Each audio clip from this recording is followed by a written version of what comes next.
What's up, you guys? Today we're going to try out a new recipe. It's going to be recipe for tasty eggplant enchiladas. So I grew up eating enchiladas in casserole form, so that's how I'm going to make it today. We're going to chop up some onion. We're going to dice up some eggplant as well as a few bell peppers and some other ingredients. I think we have mushrooms in here.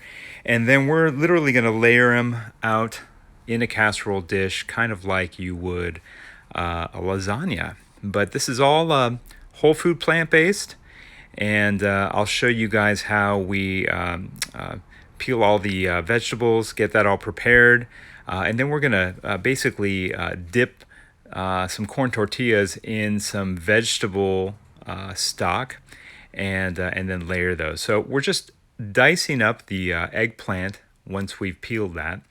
And that'll take just a few more minutes. And want to be really careful not to cut yourself when you're doing that. I already have some going, and so I'm adding the remainder of that eggplant here in the skillet as we go. It's looking really yummy.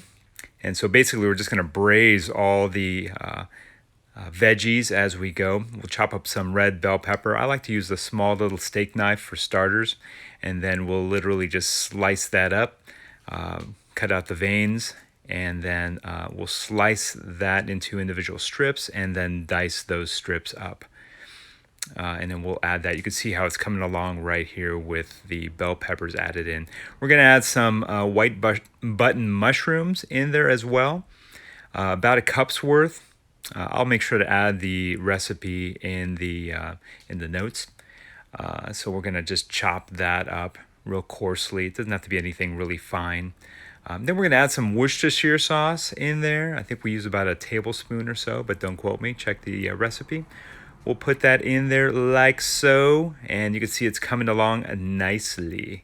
Then we're gonna add about a cup of vegetable stock. I got this at I think Ralph's, a local Kroger store.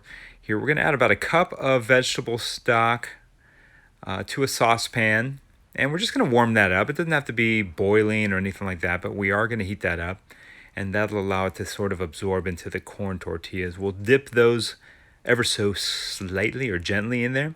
And I almost forgot, I like to lay down a little layer of the filling on the bottom just so the enchilada doesn't stick. So since I'm not using oil or butter or anything like that, I'm trying to do most of my recipes oil-free these days. So I lay down a little bit of the base of the filling in there, and that keeps the moisture, keeps the tortillas away from the casserole pan.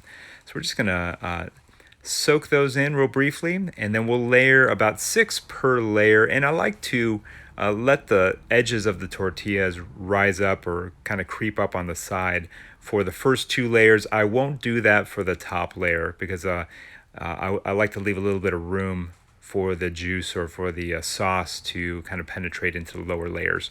So here we're going to add the filling on top of the tortilla layer, I should say. And we're going to use about probably half of that or so. And then I have some steamed broccoli here that I steam just until it's nice and soft, and then I could tear that up and add that to the layer on top of the eggplant and red bell pepper and onion layer. And then we're going to top that with a little bit of Mexican style shredded cheese.